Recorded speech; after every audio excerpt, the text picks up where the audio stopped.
Hello, and welcome to the last episode of 2024. Crazy that this year is already as good as gone. Did you accomplish a lot this year? Did you meet your business goals? I hope so. I'm Annie Rind, and this is the 1001 Business Problem Solved with Microsoft Teams podcast. Today, I want to continue doing what I can do to help you meet your goals by streamlining and standardizing your business processes using Teams. As you may know, we're in the middle of our series telling you how you can find low-hanging fruit improvement opportunities. If you've listened to the first 3 episodes, you're probably shocked by how many there are right under your nose. Well, get ready to be shocked some more. The opportunities I'm telling you about today have been right under your nose for over 20 years if you've been in business that long. Spreadsheets, usually of the Microsoft Excel type, but sometimes in Smart Sheets or other, are a mainstay in business. Businesses must track so many things, but for 20 years, there has been a super solution that most businesses know nothing about. Microsoft SharePoint has been around since 2001, so that's almost 25 years now that I think about it. Anyway, SharePoint is mostly known as a document repository, but it is unparalleled in what it can do for so many of those business needs that you currently solve with spreadsheets. I'll tell you more about that functionality later, but right now, since this is about where to look for low-hanging fruit, here's where to look. Get out a legal pad or open the notes on your smartphone. Start making a bulleted list. I want you to begin listing all the things you track in Excel. When I say track, I mean that every row in your spreadsheet has a single item listed in the first column, and the columns to the right of that tell something about what is in the first column. Yeah, you've got many, don't you? Now, it's likely that a large number of your spreadsheets have multiple authors, or at least multiple people who interact with the spreadsheet. Like always, we need a hypothetical example to explain why in the world you'd want to convert many of your spreadsheets to SharePoint lists. Let's say you have a spreadsheet that tracks your maintenance needs. Whether you own rental properties or just have a business with 2 or 3 buildings, and you need to keep a running list of maintenance needs and malfunctioning equipment, such as leaky faucets, failing HVAC, and other things that need fixing. And furthermore, you have many employees getting into the file and managing the info.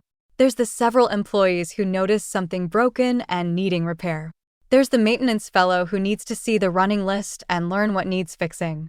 There's you. You want to keep an eye on what's broken and get a general feel for the state of things. Yes, a spreadsheet gets that done, but it's clunky.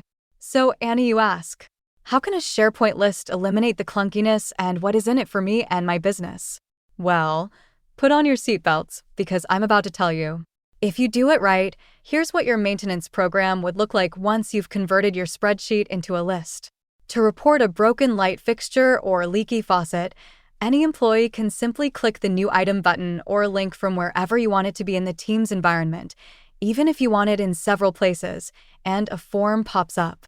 Are the employees out in the field and not sitting at a computer? No problem. They can just open lists on their mobile devices and do the same thing. The form asks them for pertinent information. What needs fixing? What's its location? Which, by the way, can be a drop-down menu so that everything is well documented. What is its seriousness? Is it urgent? What troubleshooting have you already done? When does it need to be fixed by? Whatever you want employees to document about a maintenance issue, you can include it in the form.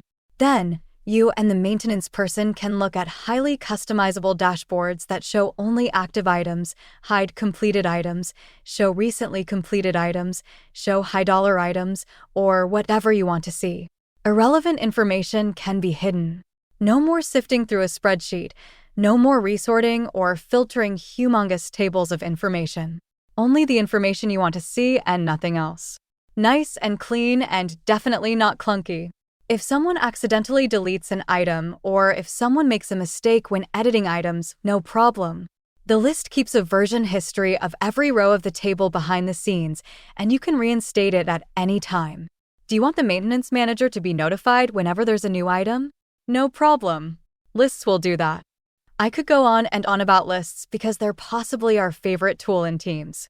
But this series isn't so much about building solutions, but about finding opportunities. Remember, as the business leader, you don't need to know all the techie details. All you need to do is suspect and ask. Suspect a process can be improved with Teams and then ask your Microsoft guru about it. So, to summarize this episode, make a list of your tracking spreadsheets and then ask your guru to turn the most important and urgent ones into SharePoint lists. If you don't have access to a guru who can do that, you can go to countyquest.com and book a free hour-long consultation to get your questions answered. And there you have it, folks. 2024 is now going into the books here at the podcast, and we're looking forward to solving a minimum of 52 business problems in 2025. Until next week and next year, this is Annie signing off.